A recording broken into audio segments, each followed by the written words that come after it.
ఇది కేవలం సమాచారంగా మాత్రమే భావించండి. వైద్య నిపుణులను సంప్రదించండి. ఫిట్స్ మేనేజ్ చేయడమే చాలా కష్టం అండి నార్మల్ హెల్దీ అడల్ట్స్లో.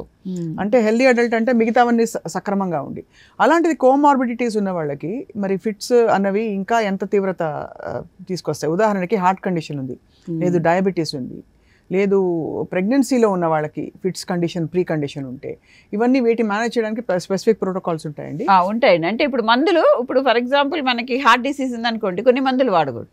ఎందుకంటే ఫిట్స్ మందులు రకరకాలు ఉంటాయి, అందులో కొన్ని మందులు హార్ట్కి నెగిటివ్గా అవుతాయి.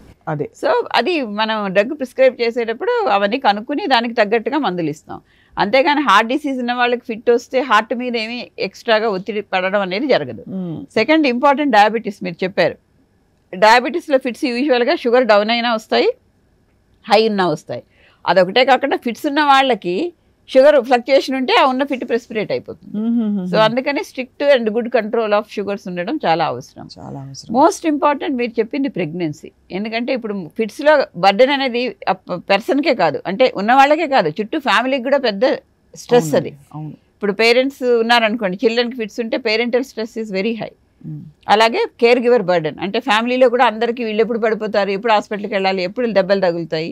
ఫిట్స్లో ఇంజరీస్ చాలా కామన్. బాత్రూంలో పడిపోయి తలకు దెబ్బ తలుచుకోవడం, మెట్లు దిగుతూ ఉంటే పడిపోయి ఫ్రాక్చర్లు అవ్వడం, ఇలాంటివన్నీ జరుగుతాయి.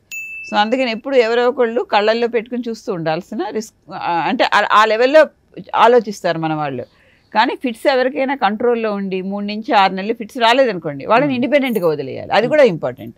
ఇప్పుడు పేషెంట్స్ ఏమంటారు, నాకు 10 ఏళ్ల క్రితం ఒక ఫిట్ వచ్చింది, అయినా సరే నన్ను ఇంట్లోంచి కదలనివ్వరు, డ్రైవింగ్ చేయనివ్వరు, ఎక్కడికి వెళ్ళనివ్వరు. అంటే ఆ లెవెల్లో కూడా మనం చూడకూడదు.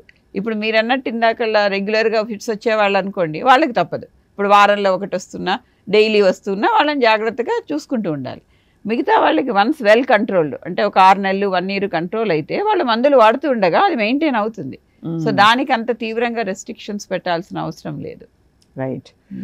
చాలా ఇప్పుడు మనం సారీ అది మీరు అడిగారు కదా ప్రెగ్నెన్సీ గురించి. ప్రెగ్నెన్సీ అది ఇంపార్టెంట్ అండి. ఇప్పుడు ప్రెగ్నెన్సీ ప్లాన్ చేసుకునే ముందే ఫిట్స్ ఉన్న వాళ్ళు వచ్చి డాక్టర్తో మాట్లాడాలి. నేను ఇలాగ మందులు వాడుతున్నాను, నేను ప్రెగ్నెన్సీ ప్లాన్ చేస్తున్నాను, ఇది సేఫేనా అని అడగాలి. ఎందుకంటే ప్రెగ్నెన్సీలో సేఫ్గా ఉండే మెడిసిన్స్ ఓన్లీ 2 రకాలే. ఇప్పుడు అన్ని మందులు సేఫ్ కాదు. కనీసం ఒక 40-50 రకాల మెడిసిన్స్ ఉన్నాయి ఫిట్స్కి, కానీ అందులో ఓన్లీ కొన్ని మెడిసిన్సే సేఫ్. సో అందుకని మనం ప్రెగ్నెన్సీ వచ్చాక మార్చకూడదు. ప్రెగ్నెన్సీ అని తెలిసేటప్పటికే ఆ బేబీకి నర్వస్ సిస్టమ్ డెవలప్ అయిపోతుంది. ఉమెన్కి 28 daysకే నర్వస్ సిస్టమ్ డెవలప్ అయిపోతుంది. అప్పుడు ప్రెగ్నెన్సీ అని కూడా తెలియదు మనకి. సో అందుకని ప్రెగ్నెన్సీ ప్లాన్ చేయడానికి 3 to 6 months ముందే మందులు మార్చుకుని, దాంతోపాటు ఫోలిక్ యాసిడ్ అని ఒక టాబ్లెట్ ఉంటుంది, అది తప్పనిసరిగా that's called pre conceptional counselling. అంటే ప్రెగ్నెన్సీ ప్లాన్ చేసుకునే ముందే ఈ మందులు మొదలెట్టాలి.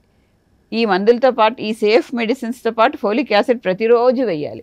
ఎందుకు అంటే ప్రెగ్నెన్సీ అనేది ఎప్పుడు వస్తుందో తెలియదు. మనం ప్లాన్ చేసుకున్న ప్రెగ్నెన్సీ నెలకే రావచ్చు, 2 ఏళ్ల తర్వాత రావచ్చు. అవును. కానీ ఈ 2 ఏళ్ళు కూడా మీరు అది పాటించాలి. సో దానివల్ల రిస్క్ చాలా మటుకు తగ్గిపోతుంది.